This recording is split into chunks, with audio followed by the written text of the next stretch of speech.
Bismillahirrahmanirrahim. Assalamualaikum warahmatullahi wabarakatuh. Alhamdulillahirabbil alamin. Wa bihi nasta'inu ala umuri dunya waddin. Wassalatu wassalamu ala asrofil anbiya'i wal mursalin sayyidina wa habibina wa syafi'ina Muhammadin wa ala alihi wa ashabihi as-solihina ajma'in, amma ba'du. Seluruh jamaah masjid yang alhamdulillah pada pagi hari ini kita bisa bersama-sama melanjutkan pengajian kita yang insya Allah pada kesempatan pagi hari ini kita nanti akan membahas beberapa persoalan yang memang menjadi fondasi di dalam kehidupan kita sehari-hari sebagaimana diajarkan oleh para ulama-ulama kita semuanya. Bapak dan Ibu sekalian, saat ini kita sebetulnya hidup di tengah-tengah suatu kondisi yang tidak mudah. Jadi kita itu hidup di tengah-tengah kondisi yang sangat sulit. Jadi kalau kita perhatikan di hampir semua lini, kita ini sudah kehilangan yang namanya contoh dan kehilangan yang namanya teladan. Bahkan lebih daripada itu, apalagi kita yang ada di Indonesia, itu yang namanya menjadi atau mencari orang-orang yang berakhlak mulia, termasuk juga mencari para pemimpin, itu susah, yang betul-betul bijaksana sesuai dengan ajaran Islam sebagaimana dicontohkan oleh Rasulullah. Meskipun kondisi kita sedang sulit, kita harus tetap mengingat bagaimana agama Islam mengajarkan kita tentang kiat-kiat mengatasi kesulitan. Dulu Rasulullah pernah suatu kali juga berada dalam satu kehidupan yang sangat berat. Jadi hidupnya sulit, Bapak Ibu. Dikejar-kejar, dilemparin kotoran, sampai beliau mesti bersembunyi di balik gua, didampingi oleh Abu Bakar Siddiq. Kemudian waktu itu juga Abu Bakar khawatir bagaimana kalau Rasulullah kemudian dibunuh oleh orang-orang Quraisy pada saat itu. Tetapi ada satu kata-kata yang kemudian ini diabadikan dalam Al-Quran. Ketika kita sedang kesulitan, Rasulullah mengajarkan kita, la tahzan, innallaha ma'ana. Artinya apa? Jangan bersedih, sesungguhnya Allah bersama kita. Makanya kenapa di dalam Islam nanti ada kajian-kajian khusus yang sebetulnya itu penting kita pahami terkait dengan tema-tema spesifik. Misalnya contoh tentang bab kesedihan. Ini kalau kita lihat kesedihan ini di Islam ini dapat kajian luar biasa mendalam. Berasal dari perkataan Rasulullah yang kemudian diabadikan di dalam Al-Quran. Itulah yang kemudian kalau kita perhatikan menginspirasi banyak ulama-ulama kemudian untuk melakukan riset khusus tentang bab kesedihan. Karena kesedihan ini bisa dua. Bisa kesedihan menjadikan kita depresi, bisa kesedihan menjadikan kita semakin cinta kepada Allah Subhanahu wa ta'ala. Ada 3 kitab yang ini kalau kita mau membacanya, setahu saya sudah ada terjemahannya sekarang. Yang pertama, bab kesedihan yang lebih filosofis. Itu ditulis oleh Al-Kindi. Judul kitabnya adalah Risalatul Hilah Lidafil Ahzan. Itu yang pertama. Risalatul Hilah itu artinya apa? Risalah mengenai kiat-kiat mengatasi kesedihan. Itu kayaknya begitu. Kemudian kitab yang kedua ditulis oleh ulama dari Baghdad, yaitu Ibnu Al-Jauzi, dalam kitabnya namanya Salwatul Ahzan. Jadi Salwatul Ahzan itu pelipur lara kesedihan. Kemudian yang ketiga, nah ini yang banyak dikutip di Indonesia, kitab yang ditulis oleh Ibnu Qayyim Al-Jauziyah, yang seringkali kita juga banyak merujuknya, namanya La Tahzan. Jadi jangan bersedih. Jadi kalau kita sekarang ada di antara kita sedang suasana hatinya sedang sedih, sedang galau, tidak tahu kemana penyembuhannya, di Islam itu sudah dibahas.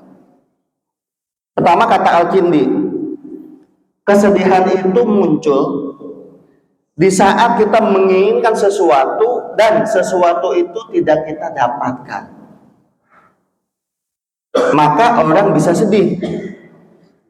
Contoh, kalau misalnya ini ibu-ibu menginginkan anaknya, putranya kuliah di kampus A misalnya, sebut saja kampus ITB misalnya ya, kampus negeri yang bagus itu di Bandung. Ikut SNMPTN, ikut macam-macam nih, dana juga keluar lumayan, apa kalau ujiannya ujian mandiri, tiba-tiba kesampean di ITB nggak lulus, daftar di UI nggak lulus. Sebagai orang tua sedih, pasti sedih. Tetapi kata Al-Kindi, kesedihan itu muncul karena kita punya keinginan, makanya ada kesedihan. Maka kata Al-Kindi, supaya kita tidak memiliki kesedihan semacam itu, maka hidup ini keinginannya jangan banyak-banyak. Cukup keinginan itu satu saja. Apa itu? Mendapatkan ridhonya Allah. Ustaz, kalau gitu kita nggak boleh dong punya rumah. Boleh. Tapi kalau hati kita semua keinginannya banyak, udah pasti gelisah. Makanya kalau masih punya keinginan jabatan, itu jangan dianggap Bapak Ibu orang yang punya niat ingin menduduki satu posisi, jadi politisi, itu hidupnya tenang. Kata siapa? Kita jangan beranggapan, oh pasti hidupnya tenang, enak, kemana-mana dikawal, banyak pasukannya. Betul, kelihatan enak. Tapi kalau bicara masalah ketenangan jiwa, itu kan sesuatu yang nggak bisa dibohongi. Karena orang bisa saja pura-pura depan kita kelihatan senang, gak ada masalah, tetapi tahunya di baliknya sumber masalah. Banyak-banyak. Makanya kenapa ibu-ibu ada orang yang sedih, kemudian menjadi depresi. Ada. Mungkin Bapak Ibu tahu ada seorang istri yang membunuh suaminya karena kesedihan yang mendalam yang tidak bisa diatasinya. Ada seorang suami yang juga membunuh istrinya. Kita tahu ada seorang anak ya di satu daerah, usianya baru 11 tahun, karena dia sekolah kemudian dia tidak dapat macam-macam, pulpen mungkin juga tidak punya, buku tulis juga tidak punya, keluarganya tidak mampu, dia dibully juga oleh teman-temannya, dia mengalami kesedihan, pulang dari sekolah dia nulis surat untuk ibunya. Apa yang terjadi? Anak itu kemudian bunuh diri. Kok bisa sih Ustadz dia tadi? Karena kesedihan itu tidak dikelola. Mungkin ada di antara kita juga yang kehilangan suami, kehilangan istri, atau kita kehilangan anak. Ada yang kehilangan anak. Itu sedihnya pasti luar biasa, sedih sekali. Tetapi kata Al-Kindi, sebagaimana termaktub dalam kitabnya Risalatul Hilah, kalau kita sedih semacam itu, balikin lagi ke Allah. Karena kita ini sebetulnya enggak ada yang memiliki apa-apa. Jadi penyebab kesedihan juga diantaranya karena kita merasa memiliki. Makanya kenapa sebisa mungkin Bapak Ibu kita itu coba itu ingatkan hati kita. Kita itu nggak bisa punya apa-apa kok. Ustadz enggak kok, dia istri saya. Betul istri saya. Tapi memang di dalam Islam diajarkan, kalau mentang-mentang dia istrinya, itu berarti milik saya. Jangankan orang lain, tubuh saja nggak bisa kita miliki. Buktinya apa? Kalau saat itu tubuh kita sakit nggak? Sakit. Makanya kata Al-Kindi, sudah kurangilah keinginan macam-macam itu. Niatnya cuma satu, cari ridhonya Allah. Cuma satu aja. Kemudian dilanjutkan di dalam kitab yang kedua, kitab Salwatul Ahzan, ditulis oleh Ibnu Al-Jauzi. Ini menarik nih, karena Ibnu Al-Jauzi ini adalah, kalau mazhabnya itu mazhab Ibnu Hambal. Kan kalau di dalam Ahlus Sunnah wal Jamaah itu ada 4 yang seringkali rujukan kita. Ada Maliki, ada Hanafi, ada Syafi'i, ada Ahmad ibn Hambali, Ahmad ibn Hambal. Itu yang seringkali kalau di kita di Indonesia ini mayoritas Imam Syafi'i. Makanya Syafi'iyah. Ya, fikihnya fikih Syafi'iyah. Teologi kita Imam Asy'ariyah. Bukan Maturidiyah, tapi Asy'ariyah. Nah, terkait dengan kitab Salwatul Ahzan, karena ditulis oleh ulama dari Ahmad ibn Hambal, yaitu Ibnu Al-Jauzi, isi dari kitab itu cuma 2. Al-Quran tentang kesedihan dan mengatasinya. Yang kedua adalah hadis-hadis Rasulullah dan cerita-cerita di dalamnya. Jadi Bapak Ibu kalau mau baca agak mikir, baca yang pertama tadi, Risalatul Hillah Lidafil Ahzan. Tapi kalau lebih banyak ayat-ayatnya, silakan membaca yang kedua. Namanya adalah Salwatul Ahzan, ditulis oleh Ibnu Al-Jauzi. Sudah ada terjemahannya. Jadi ibu-ibu boleh kalau lagi galau-galau nih membaca ini, silakan.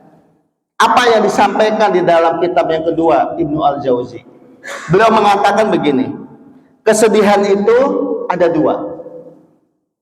Ada kesedihan yang menjadikan seseorang dekat dengan Allah, tetapi ada kesedihan yang membuat orang jauh dari Allah. Kalau orang itu sedih membuatnya jauh dari Allah, itu namanya kesedihan yang salah. Maka kalau kita sedih, tiba-tiba ibu bapak, ya mau misalnya ibu-ibu nih, yang biasanya baik, solehah, tahu-tahu karena ada masalah sama suaminya, tiba-tiba langsung, wah macam-macam tuh, lepas jilbab, clubbing, ada.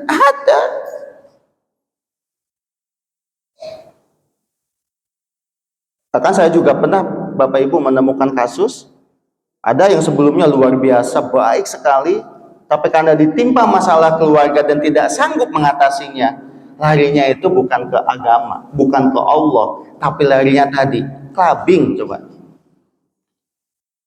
Padahal kesenangan semacam itu tidak pernah lama, hanya membuat kita lupa sementara, tetapi nanti kita ingat lagi. Kemudian kata Ibnu Al-Jauzi, apakah bisa manusia menghilangkan kesedihan? Enggak bisa, pasti akan selalu sedih. Bapak Ibu ketika sholat, yang betul sholatnya, mengucapkan Allahu Akbar, pasti sedih kita kalau memahami maknanya, memahami hakikatnya, pasti kita sedih. Ketika kita masuk Masjidil Haram, kan kalau ke Masjidil Haram itu kita masuk, turun ke bawah kan. Nah pas masuk ke bawah itu ngelihat itu masjid, gimana perasaannya? Aduh luar biasa ya, kayak apa hati itu Allah.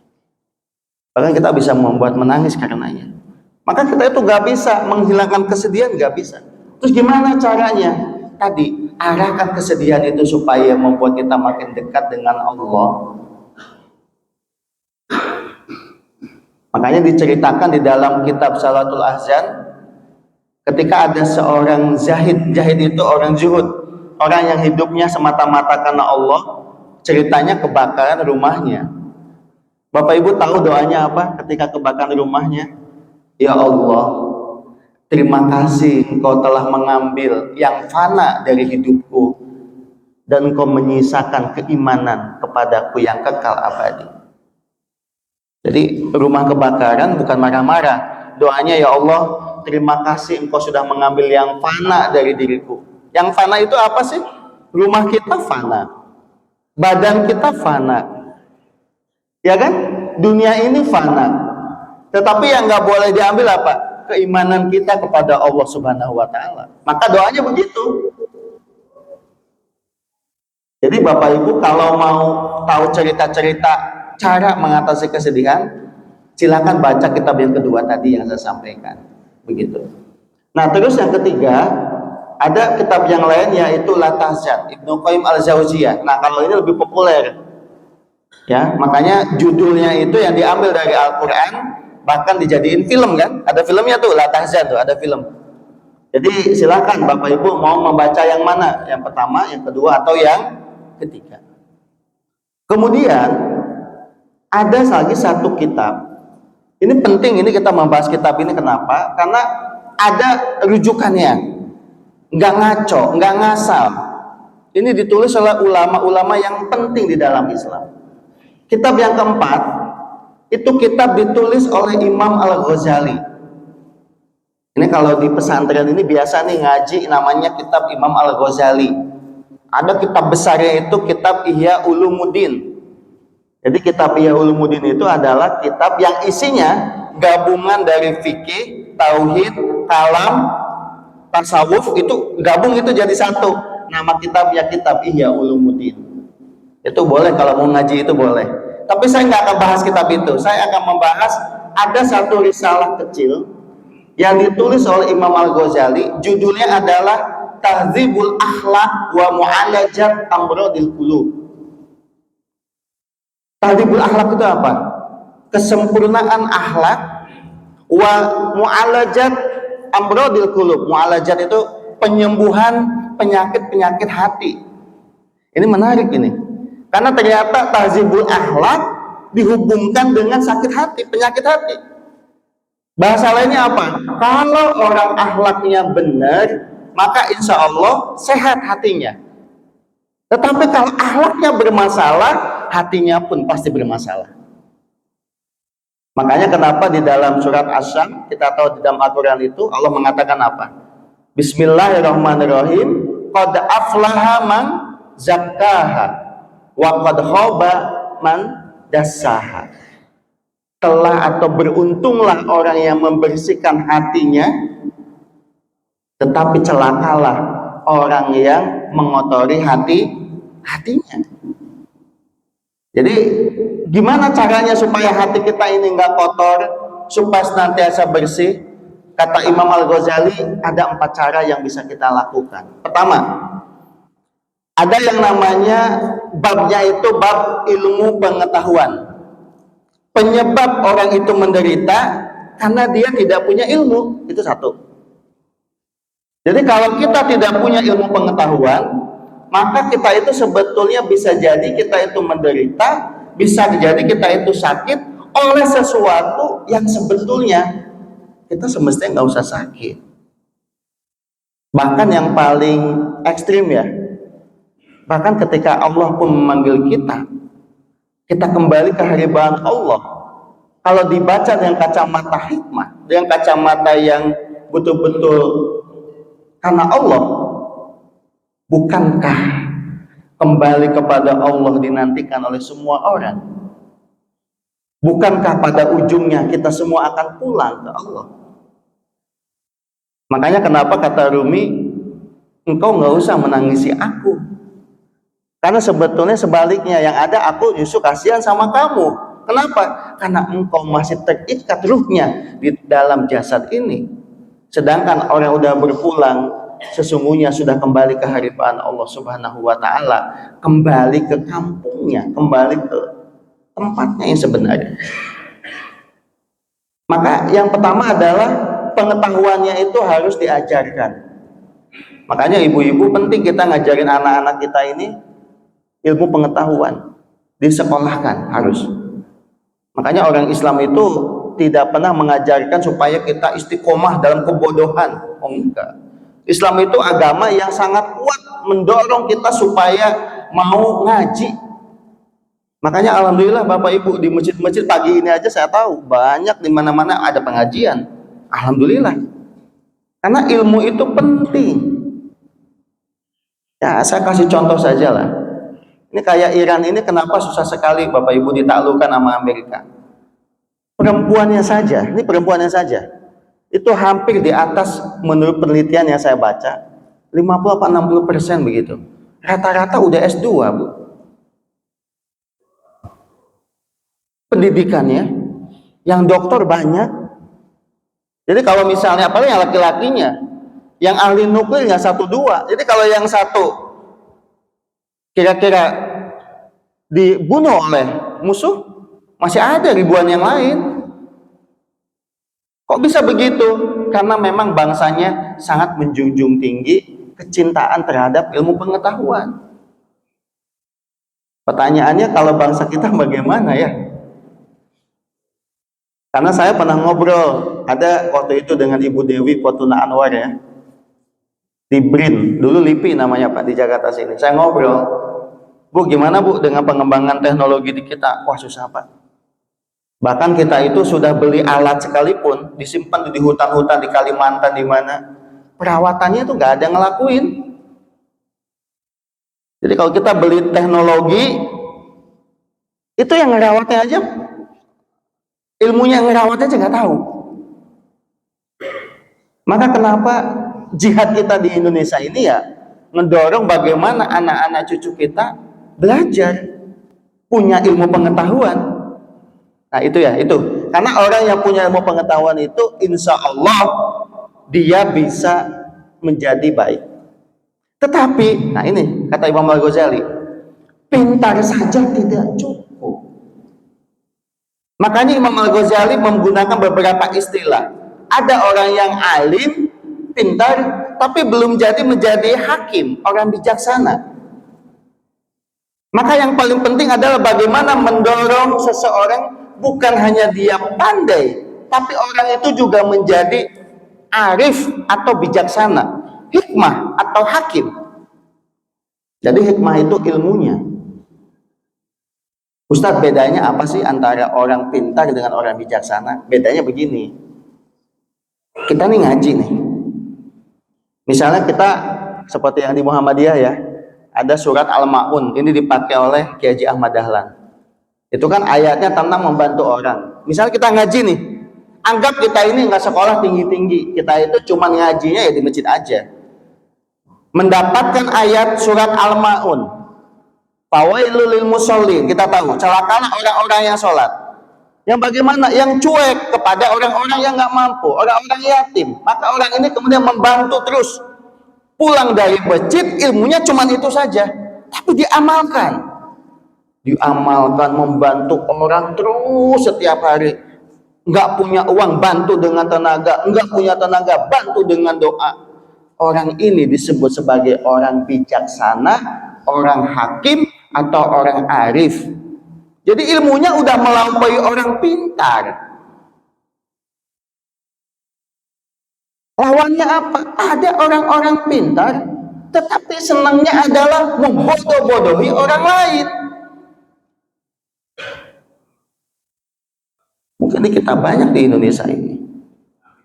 Ada orang-orang pintar, pendidikannya tinggi-tinggi, sekolah di banyak tempat. Pas ditunjuk menjadi pejabat publik misalnya, dibodoh-bodohin rakyatnya. Ada emas di satu rumah pejabat kita yang sekarang sudah nggak jadi pejabat, Jampitsus. Itu jelas kejaksaan itu, Jampitsus itu yaitu bagian penting yang memang untuk menindak orang-orang jahat. Di rumahnya ada emas, emasnya bukan 1 gram, 2 gram, 72 kilogram. 72 ya? Bapak aja hafal, saya jangan hafal. Saya sengaja ngetes, Bapak Ibu masih bangun nggak? Ada berapa?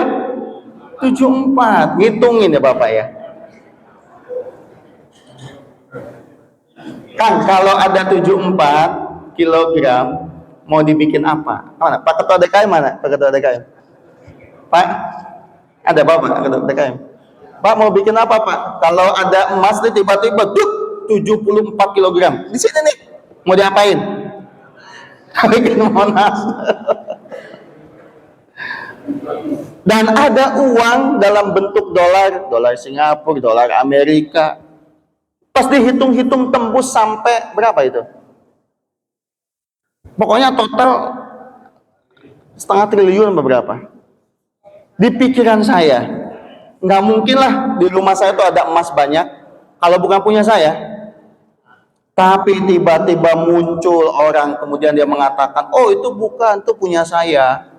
Dan masalahnya lagi adalah dianggap emas itu dipakai untuk pengelolaan lembaga pendidikan pesantren. Cek orang pesantren itu yang dihantam. Ya kalau pesantren punya uang 74 kg itu menjadi pesantren paling mewah di dunia itu. Jadi udahlah, jangan kita dibodoh-bodohi. Ini yang ngomong-ngomong kan orang-orang pintar. Makanya kalau ada orang pintar semacam ini, inilah kata Imam Ghazali, ulama-ulama su. Tahu ulama su? Orang-orang pintar, tetapi ya tadi kerjanya membodohi orang lain. Makanya kalau doa Bapak Ibu, jangan ya Allah, jadikanlah saya orang pintar. Ngapain pintar kalau ngebodohi orang lain? Makanya doanya apa? Robbi zidni ilman warzuqni fahman. Ya Allah, tambahlah aku ilmu pengetahuan dan berilah aku rezeki pemahaman. Jadi pemahaman itu bagian dari rezeki Allah. Makanya kalau ngaji-ngaji begini Bapak Ibu jangan berharap semuanya paham, nggak apa-apa. Cuma paham satu ayat juga nggak apa-apa. Yang paling penting amalkan setelahnya. Karena itu yang menjadikan kita bijaksana itu.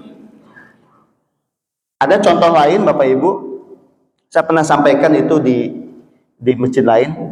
Ada satu, dia dapat Nobel ya, orang Islam cuma dapat Nobel, itu di Bangladesh.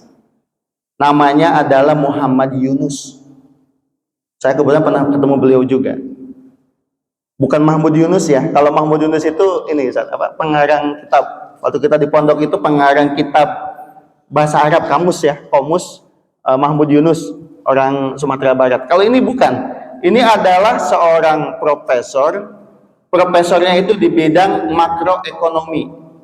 Mungkin Bapak Ibu yang pernah belajar tahu ya, ada makro, ada mikro. Kalau makro itu bicara strategik, bicara strategi pengembangan ekonomi, bicara fiskal, moneter, pokoknya yang gede-gede lah urusan ekonominya. Beliau itu dosen di Chittagong University, ngajar di kampus. Tapi ketika ngajar di kampus, kan kalau di kampus ngajar profesor dong. Tapi ketika pulang dari kampus, lihat di masyarakat, loh, saya ngomong macam-macam di kampus, pas keluar dari kampus, kok masyarakatnya masih pada miskin. Muhammad Yunus merasa terpanggil. Karena sebagai seorang muslim, beliau merasa, saya nggak boleh begini. Jangan sampai ilmu saya cuma diomongkan di kampus. Saya pulang dari kampus harus bikin sesuatu. Makanya kemudian Muhammad Yunus membuat bank. Nama banknya adalah Bank Grameen Bank. Bank khusus untuk orang-orang miskin. Unik kan? Biasanya Bapak Ibu kalau kita pinjem bank di konvensional nih, Bapak Ibu yang udah pengalaman pinjam-pinjam nih boleh cerita ya. Biasanya kalau kita pinjam uang di bank, kita mesti ada agunannya, kan gitu. Kalau enggak bisa pinjam asal payroll. Payroll itu tempat kita kerjanya udah kerja sama bank. Itu boleh, kan gitu. Tapi kalau Muhammad Yunus enggak. Siapapun boleh minjem asalkan syaratnya dia nggak punya, memang orang nggak punya. Pertama itu. Yang kedua, yang pinjam itu harus perempuan katanya. Laki-laki enggak. Kenapa? Menurut Muhammad Yunus, laki-laki ini enggak orangnya kadang tegaan. Contoh, di rumah nih belum pada makan, tapi laki-laki mau loh beli rokok, buang stres. Ayo, siapa ngaku di sini? Jadi dibandingkan beli nasi, lebih baik beli rokok. Ya, itu laki-laki tuh. Makanya kenapa kata Muhammad Yunus, enggak, yang pinjam harus ibu-ibu. Kan di Bangladesh itu banyak ibu-ibu miskin gitu. Dan menurut penelitian beliau, ibu-ibu ini kalau pinjam uang, itu dikembaliin. Kenapa? Karena dia paling nggak tega, anaknya nggak makan. Jadi kalau dia nggak ngembaliin uangnya, kemudian nggak bisa pinjam lagi, gimana dengan anaknya butuh susu, butuh macam-macam, nggak bisa minum susu, nggak bisa makan, Maka kemudian Muhammad Yunus, ya sudah, saya bikin bank yang semacam itu. Dibikin banknya, dan ternyata bank yang menjadi bank besar, menginspirasi bank-bank lain. Karena standar awalnya kemanusiaan tadi. Nah ini profesor pintar benar, dia enggak membodoh-bodohi. Nah makanya ilmunya bukan hanya alim, tapi menjadi seorang hakim atau orang yang arif, bijaksana. Makanya kalau kita perhatikan Pancasila, ini yang membuat Pancasila ini benar, ini bagus itu. Dipimpin oleh hikmah kebijaksanaan. Betul nggak? Jadi istilahnya itu dipimpin oleh hikmah. Jadi bukan dipimpin oleh ilmu saja, tapi oleh hikmah. Makanya kenapa kemudian di dalam Al-Quran dikatakan, wa may yu'tal hikmah faqad utiya khairon katsira. Barang siapa yang diberikan hikmah, maka sesungguhnya sudah diberikan kebaikan yang banyak. Jadi ibu kalau ngaji pagi hari ini tentang jangan sedih, kita amalin aja bu ilmunya. Itu saja insya Allah menjadikan kita seseorang yang hakim, yang penuh kebijaksanaan. Jadi jangan cari banyaknya aja. Yang tadi saya contohkan, orang pintar banyak, tapi belum tentu kan bijaksana. Nah ini kebijakan-kebijakan di Timur Tengah, kita tahulah bagaimana Amerika memerangi Iran sampai sekarang ini belum selesai. Harga masih belum stabil. Memangnya kebijakan itu nggak didorong oleh orang-orang pintar. Orang-orang pintar. Cuma kan pertanyaannya, orang pintar kalau mengabdi hanya kepada kekuasaan yang salah jalan, itu keliru. Orang pintar itu mesti mengingatkan. Kan gitu ya, supaya tidak salah jalan. Nah itu perlu hakim tadi. Kemudian yang kedua, ada namanya emosi. Emosi ini kalau dalam bahasa Arabnya itu, kalau dia negatif maka menjadi syahwat. Ya. Tetapi kalau misalnya dia itu positif, maka dia akan menjadi keberanian, namanya syaja'ah. Jadi yang namanya emosi itu Pak harus dikelola Pak. Jadi kalau misalnya tidak dikelola, maka dia bisa menjadi sesuatu yang membahayakan. Ya, sesuatu yang membahayakan. Kayak misalnya syahwat itu Pak, itu harus dibatasi. Tidak boleh kita ini hidupnya itu mengikuti emosi atau mengikuti syahwat tadi, nggak boleh. Karena kalau kita mengikuti syahwat, hancur kita. Orang yang betul-betul ingin berkuasa terus-terusan, itu pasti hancur. Contohnya ada, Fir'aun kan? Ada orang ingin memupuk harta, nggak ada ujungnya, pasti hancur. Contohnya siapa? Korun. Jadi di Islam itu sudah ada contoh-contohnya. Jadi nggak bisa kita itu tidak mengelola atau mencuekkan yang namanya emosi, nggak boleh itu. Harus diatur Pak. Dengan cara apa? Iffah. Apa itu iffah? Mengelola emosi kita supaya kita bisa lebih tenang menjalani semuanya. Nah ini yang kedua. Yang ketiga, selain emosi ada namanya ambisi.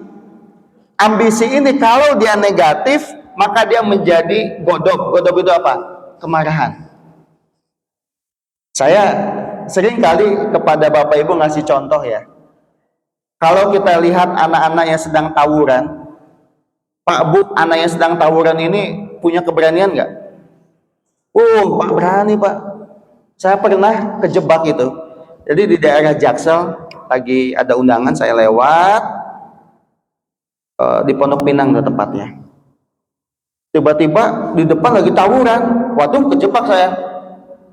Kan bingung kan kalau lagi tawuran, naik motor bisa kabur kita. Cuma kalau naik mobil, lagi orang lempar-lempar batu lagi.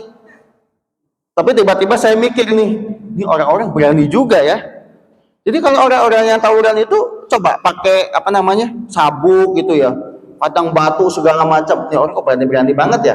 Jadi nggak takut terluka, nggak takut ketusuk gitu. Ini orang kok berani amat. Nah, tetapi ingat kata Imam Al-Ghazali, keberanian semacam itu namanya godop. Jadi godop itu marah. Makanya yang namanya apa ya, kemarahan tadi kalau kita tidak kelola dengan baik, maka jatuhnya dia menjadi godok, menjadi kemarahan. Terus gimana Ustadz caranya? Kemarahan itu mesti didorong menjadi keberanian, namanya saja'ah. Saja'ah itu keberanian. Makanya nih anak-anak yang tawuran tadi, coba kalau disekolahkan dengan benar ya, mereka disuruh ikut latihan militernya sekalian, pasti keberaniannya ada manfaatnya. Tapi kalau misalnya mereka dibiarkan seperti itu, wah kasihan, bangsa kita hancur Bapak Ibu.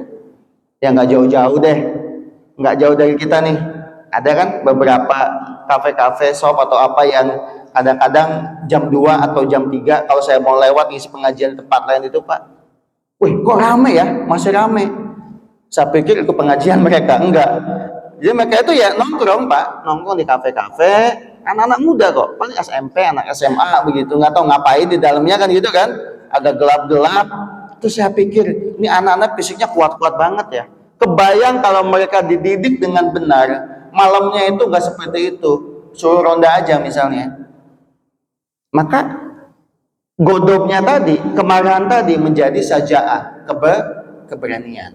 Begitu. Jadi saya ulangi lagi, bodohnya masih dipandaikan, tapi jangan hanya pandai, harus bijaksana. Begitu. Nah kemudian nafsunya, syahwatnya itu jangan dibiarkan, harus dilatih menjadi iffah. Iffah itu apa? Nafsunya dikelola. Jangan, Pak kalau gitu nafsunya dihilangkan aja. Jangan, kalau dihilangkan nggak ada keturunan kita. Nggak apa-apa, nafsu harus ada. Kan gitu. Karena kalau nggak ada nafsu, nggak ada Pak, itu apa baliho-baliho politik nggak ada itu.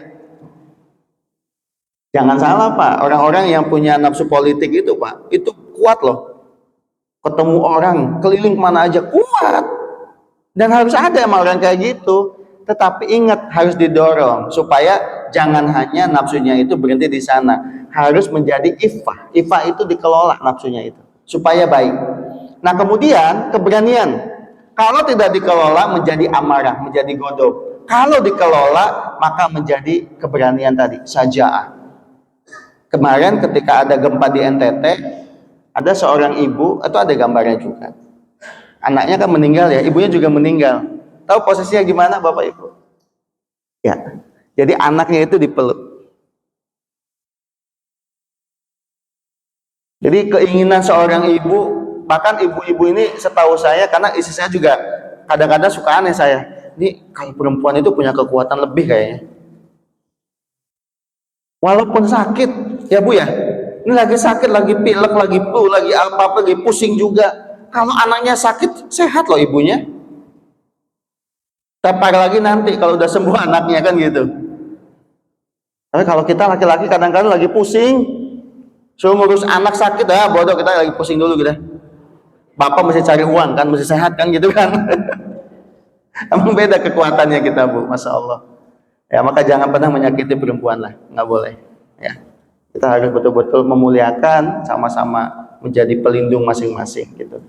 Nah kembali lagi ke yang ketiga tadi, yang namanya keberanian itu ya harus jadi saja'ah, jangan menjadi amarah. Terakhir yang keempat, akal itu kalau tidak adil itu bahaya. Maka yang keempat itu akalnya harus adil. Nah kita ini harus belajar adil. Dan biasanya seseorang menjadi tidak adil karena benci. Maka Bapak Ibu jangan kita ngebenci orang berlebihan. Itu menjadikan kita tidak adil. Termasuk cemburu berlebihan. Kan banyak orang membunuh orangnya karena cemburu kan? Banyak. Apa kalau kita lihat sinetron kita, oh orang ke dukun kemana karena cemburu itu. Makanya nggak boleh Pak, yang namanya kita itu cemburu berlebihan. Cemburu wajar, tetapi nggak boleh berlebihan. Maka harus adil. Allah mengatakan apa? Wala yajrimannakum syana'anu qaumin alla ta'dilu. Aidilu huwa aqrabu littaqwa. Jangan sampai kebencian kita terhadap suatu kaum membuat kita menjadi tidak adil. Berlaku adillah, karena itu lebih dekat dengan takwa. Jadi kita harus adil. Cinta kepada manusia boleh, tapi nggak boleh berlebihan. Benci juga nggak boleh berlebihan, supaya kita tetap bisa adil. Nah, keempat komponen yang di atas ini, dari mulai hikmah, dari mulai syaja'ah, dari mulai iffah sampai adalah, itu adalah 4 faktor yang insya Allah kalau kita mengamalkannya tahdibul akhlak tadi, maka kita bisa mu'alajat amrodil qulub, penyakit-penyakit hati kita insya Allah bisa kita lewati. Sebagai bab penutup, sebelum saya buka sedikit tanya jawab, kata Al-Ghazali ada 4 golongan manusia. Kita hitung ya, kita ada di mana ya. Pertama, kata beliau, ada kelompok yang betul-betul hidupnya tenggelam hanya di dalam ingat Allah Subhanahu wa taala. Inilah kelompok-kelompok as-siddiqin, ahlus siddiqin. Orang-orang yang hidupnya betul-betul berpegangan dengan kebenaran. Ini kelompok pertama. Biasanya kalau kelompok pertama ini hatinya udah nggak ada urusan mikirin dunia. Yang diingat cuma Allah saja. Pertama. Yang kedua, ada kelompok namanya al-halikin. Orang-orangnya rusak. Apa itu rusak? Mereka itu diingetin apapun tetap pikirannya cuma dunia aja. Dunia deui, dunia deui. Jadi kalau diingat-ingat pikirannya ya cuma dunia aja. Tiap hari di otaknya muter mikirin dunia terus. Ini yang kedua. Dan orang itu rusak, al-halikin. Yang ketiga, mereka yang hidupnya di dunia tetapi punya pikiran lebih banyak ke akhirat. Kita tetap jualan nasi uduk, tetap jualan bakso, tetap mungkin jadi parkir di lapangan atau di pasar, tetap kita berkegiatan, tetapi kita tetap ingat Allah Subhanahu wa taala. Ini yang ketiga. Nah, kelompok yang keempat, dia hidup di dunia, kadang-kadang itu pengajian kayak gini, tetapi tetap hati dan pikirannya lebih dominan mikirin dunia. Nah, kita ada di mana? 1, 2, 3 atau 4? Yang nggak boleh, yang kedua, itu coret itu. Jangan sampai kita betul-betul lupa kepada Allah. Kalau yang pertama, ini makomnya para wali-wali Allah, berat rasanya. Bahkan ustadznya pun belum tentu. Kayak saya ini belum tentu Pak, ada di level 1 Pak. Karena berat ini. Niatnya aja berat. Ya, kayak misalnya saya ngisi pengajian gitu, masih ngebayangin tuh amplopnya berapa gitu ya. Ini kalau masih tersirat amplopnya berapa, udah bukan 1 itu. Enggak, jangan ngomongin 1, nggak bisa tuh ke 1 berat Pak. Gitu ya. Kayak misalnya saya dosen, masih mikirin tuh sertifikasi kapan turunnya BKD ya, uang kapan ya. Wah udah, jangan yang 1 berat itu. Tapi kalau yang 1 ada nggak ada. Saya pernah cerita Pak, di Banten ini ada Pak, ada Abu Yamun Fasir, Bapak Ibu tahu ya. Saya pernah cerita juga, beliau rumahnya di ini, di daerah mana tuh? Ada pernah ke sana nggak, ke Abu Yamun Fasir? Itu kalau dulu Pak, beliau dosen juga, biasa ngaji ya saya gini. Cuma ada satu momen beliau kemudian merasa udah, saya hidupnya nggak boleh kayak sekarang. Dia balik ke kampung, mendirikan pesantrennya kecil, yang ngaji itu jumlah santrinya sama, dan nggak banyak. Dan beliau nggak mau makan dari luar, hanya dari apa yang ada di dalam itu aja, supaya terjaga kehalalannya. Nah sekarang susah kita ketemu. Masih hidup mas, cuma ketemunya susah. Karena hidupnya cuma satu Bapak Ibu, cuma pingin ingat Allah.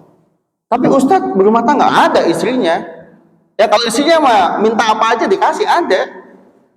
Tetapi hidupnya udah betul-betul hanya untuk ingat Allah saja. Nah ini kalau udah level gini, susah juga nah, nanti nggak ada Ustadz pengajian begini Pak. Ustadzaan kemana? Wah udah nggak ada, udah di gunung. Nggak susah ngajinya ya. Nah ini yang pertama memang berat Pak, itu makomnya makom orang-orang luhur lah. Nah tetapi setidaknya kita kalau bisa jangan yang kedua, kalau bisa yang ketiga itu baiklah. Ya, yang ketiga udah diingetin nih udah bel. Jadi yang ketiga, kalau yang ketiga itu nggak apa-apa kita berkegiatan dunia, tapi jangan lupa akhirat. Begitu. Cukup ya. Kita buka tanya jawab aja untuk memperkuat apa yang kita bahas. Setelah itu kita tutup dengan doa. Silakan Bapak Ibu. Ada yang mau bertanya langsung? Boleh? Ada? Iya silakan Bapak, tafadhol. Ada yang boleh bantu nggak Pak di belakang? Ya silakan Pak. Ada mic-nya ada. Kenapa? Oh iya, Bapak silakan, Pak. Terima kasih Pak Ustadz. Ya. Assalamualaikum warahmatullahi wabarakatuh. Waalaikumsalam warahmatullahi wabarakatuh. Pak Ustadz tadi menyinggung mengenai mencari ilmu dan kemudian yang terpenting adalah memanfaatkannya, mengamalkannya. Ya. Kita melihat bahwa kalau jujur nih di negara kita ini kan banyak ilmuwan-ilmuwan ya, banyak istilahnya pendidikan tinggi. Tapi sepertinya setelah lulus itu pada bingung mau kemana, mau bekerja di mana. Ya. Nah, pertanyaan saya itu begini, tapi kaitannya dengan kita itu sudah diberikan apa tadi yang di Kalimantan ini, ngawas saja nggak bisa. Ya, apalagi membuat. Ya. Maksudnya begini, apakah tidak lebih bagus praktek yes, teori yes, prakteknya juga dibikinlah semacam apa ya? Kalau boleh dibilang ini suatu negara yang besar itu industri sehingga orang-orang ini setelah lulus sekolah tidak bingung. Iya. Gitu, Pak. Iya. Jadi Bapak tadi sedikit menyinggung yang agak menarik sedikit tadi mengenai kiran tadi, Pak. Iya. Jadi banyak ilmuwan, ketika satu meninggal masih banyak ilmuwan lain yang bisa memakai teknologi nuklir, gitu ya. Iya. Saya rasa belajar. Iya. Barangkali yang penting setelah kita punya ilmu itu tidak bingung gitu. Ya, baik. Baik, makasih. Ya, makasih. Bagus pertanyaannya. Boleh? Mungkin yang ibu juga boleh. Biasa sekalian jawabnya. Ada? Ada ibu? Satu? Perwakilan? Enggak ya? Enggak ada ya? Oke, kalau enggak ada. Bapak masih ada satu lagi? Sudah? Saya jawab aja ya. Baik. Pertama gini, Pak. Sistem pendidikan kita di Indonesia khususnya itu masih belum lepas dari cara pandang sistem pendidikan Belanda. Jadi dulu Pak, orang-orang Belanda ketika bikin sekolah, dulu kan ada sekolah-sekolah yang dibuat oleh orang Belanda. Kan awalnya kita itu yang memimpin kan orang Belanda kan. Itu anak-anak itu sekolah supaya menjadi namanya abtenar. Abtenar itu kalau sekarang itu kayak PNS, pekerja di perusahaan atau di tempat-tempat orang-orang Belanda pada saat itu. Jadi orang-orang sekolah itu dulu memang sengaja itu diciptakan cara pandangnya, kalau sekolah nanti lulus sekolah kerjanya di mana. Maka logika bahwa sekolah atau kuliah kemudian bekerja itu sampai saat ini masih ada tuh Pak. Padahal kalau kita lihat dalam cara pikir pesantren, kita lihat dalam cara pikir pendidikan Islam, tujuan dari seseorang itu sekolah, termasuk kuliah, sebetulnya bukan untuk kerja di mana, tetapi dia bisa hidup lebih baik lagi dengan ilmu yang dipunyainya. Nah, karena logikanya itu masih yang pertama, Pak, makanya orang kemudian ketika dapat ijazah udah langsung dipikirinnya, ya kalau dapat ijazah udah pasti akan kerja di tempat-tempat enak. Jadi orang itu kuliah sekalipun mikirinnya nanti supaya kerja enak. Makanya biasa kalau udah kerja ngumpulin uang. Tujuannya apa? Lupa dia bahwa tujuan dia pintar itu bukan hanya cari uang, tetapi orang itu mesti bisa membangun manusia lainnya. Membangun, kalau bahasa agak ilmiah itu membangun peradaban. Nah, itu harus sampai level ini. Nah, beda halnya memang dengan sistem pendidikan yang saya tahu, yang saya pelajari Pak, di tempat lain termasuk di Iran yang tadi Bapak contohkan juga. Kalau di Iran ini Bapak Ibu memang menjadi susah ya. Tapi tolong kalau saya ngomong gini jangan kemudian langsung dimasukkan ke ideologi Sunni Syiahnya, karena repot lagi, itu diskusinya beda itu. Saya akan diskusi yang lain, saya akan mengatakan begini. Di Iran ini Bapak Ibu, misalnya contoh, Ustadz kayak saya ini penceramah. Itu Bapak Ibu ngajinya itu nggak sembarangan. Mereka betul-betul harus menguasai fikih, menguasai Al-Quran. Tapi bukan hanya itu Pak, menguasai namanya falsafah atau filsafat. Di kita boro-boro orang kita filsafat dianggap sesat kok. Mereka enggak, filsafat itu ya hikmah itu. Dan mereka ada yang ahli nuklir. Jadi ulamanya itu yang ngaji kayak saya ini, dia ahli nuklir juga. Presiden Iran sekarang itu dokter, Pak. Dokter spesialis. Bapak tahu ya, ada yang suka ngomong kalau habis ada serangan-serangan ini kan pakai baju tentara, dia ngomong kan pakai bahasa Persia. Kita nggak paham ya bahasa Persianya apa. Tapi jangan lupa itu dokter filsafat.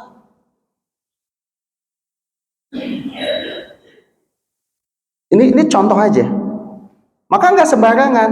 Jadi pejabat publik, jadi presiden, jadi pemimpin, wah tuh, itu pasti orang-orang betul-betul terpilih. Apalagi kalau kita bicara yang jadi ayatullahnya, itu udah pasti akan dicek betul. Kalau orang suka selingkuh nggak bakal bisa itu. Ya maaf aja, presiden udah jelas presidennya kayak gitu, Donald Trump. Masih aja tuh bercokol kan jadi presiden kan. Betul nggak? Di sana mana bisa, nggak bisa.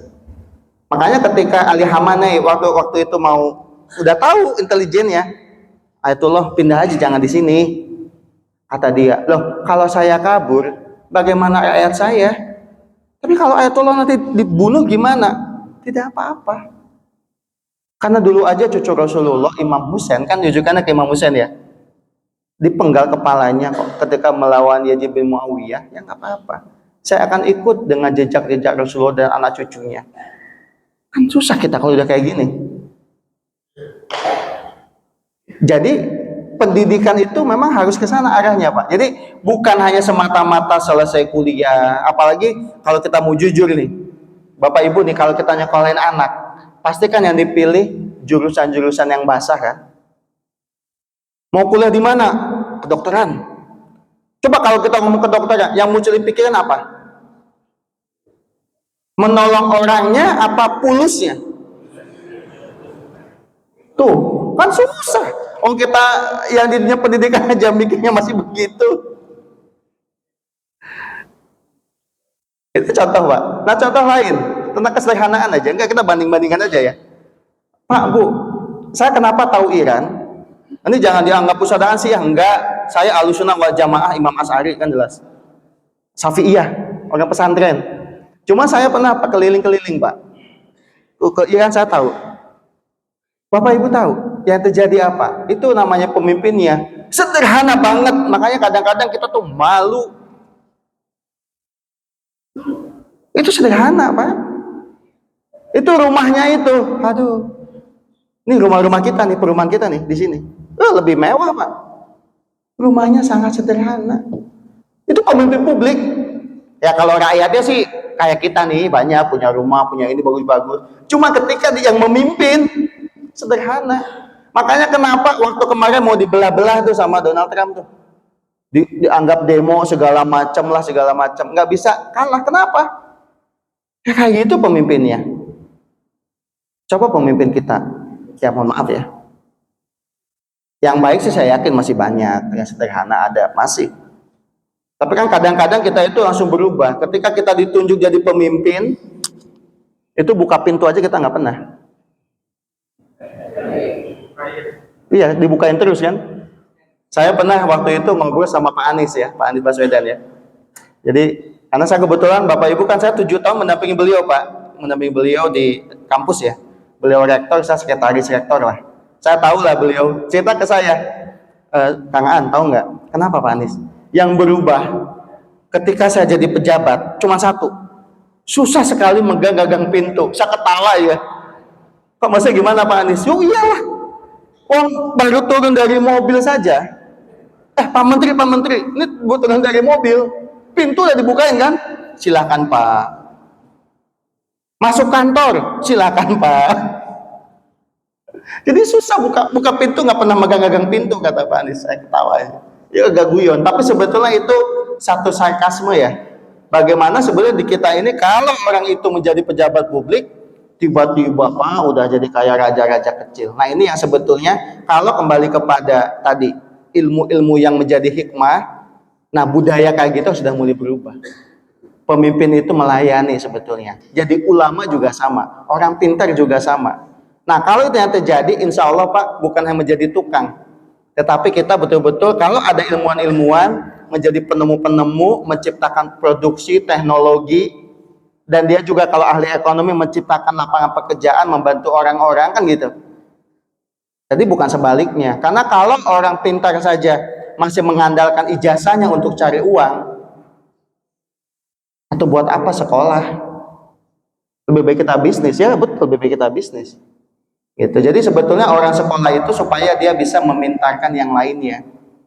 Gitu. Gitu ya, Bapak. Saya kira cukup ya. Ini kalau dibahas nih bisa panjang, tetapi ya alhamdulillah Bapak Ibu kita masih saya mengingatkan. Tentu ketika saya bilang begini, oh bukan berarti usaha udah sampai level arif, enggak. Kadang-kadang aja, Bu. Kadang-kadang arif, kadang-kadang alim, kadang-kadang lupa diri, yang namanya juga manusia kan gitu kan. Tetapi yang paling penting kita harus selalu ingat, di saat kita sedang salah, cepat-cepat balik ke asal. Ustadz saya pendosa, ya udah jangan kelamaan, balik cepetan. Ya, jangan lama-lama. Ya, saya pendosa, udah cepat balik kita. Cukup ya? Baik, insya Allah nanti ada kesempatan, nanti kita akan ngaji lagi ya. Mudah-mudahan apa yang kita bahas mendapatkan ridho dari Allah Subhanahu wa taala. Amin amin ya rabbal alamin. Al-Fatihah. A'udzubillahi minasyaitonirrajim. Bismillahirrahmanirrahim. Alhamdulillahirabbil alamin arrahmanirrahim maliki yaumiddin. Iyyaka na'budu wa iyyaka nasta'in. Ihdinas siratal mustaqim. Siratal ladzina an'amta 'alaihim ghairil maghdubi 'alaihim waladdallin. Allahumma sholli ala sayyidina Muhammadin fil awwalin wal akhirin wa barik wa sallim wa radhiyallahu ta'ala an kulli sahabati rasulillahi ajmain. Alhamdulillahirabbil alamin hamdan syakirin hamdan naimin hamdan yuwafi ni'amahu wa yukafi majidah. Ya rabbana lakal hamdu kama yanbaghi li jalali wajhikal karim wa adimi sultanik. Allahumma sholli ala sayyidina Muhammad wa ala ali sayyidina Muhammad. Allahumma shrah bil Qur'ani sudurana wa yassir bihi umurana wa adzim bihi ujurana wa hasin bihi ahlaqana wa wasi bihi arzaqana bi rahmatika wa ridhoka ya arhamar rahimin. Allahumma inna nas'aluka salamatan fid din wa afiyatan fil jasad wa ziyadatan fil ilmi wa barakatan fil rizqi wa taubatan qoblal maut wa rahmatan indal maut wa maghfiratan ba'dal maut. Allahumma hawwin alaina fi sakaratil maut wa najatan minan nari wal faidal hisab. Rabbana hablana min azwajina wa dzurriyyatina qurrata ayun waj'alna lil muttaqina imama. Rabbana atina fid dunya hasanah wa fil akhirati hasanah wa qina adzabannar. Subhana rabbika rabbil izzati amma yasifun wa salamun alal mursalin walhamdulillahi rabbil alamin. Terima kasih. Mohon maaf jika ada yang keliru. Sisanya semua dari Allah Subhanahu wa taala. Assalamualaikum warahmatullahi wabarakatuh.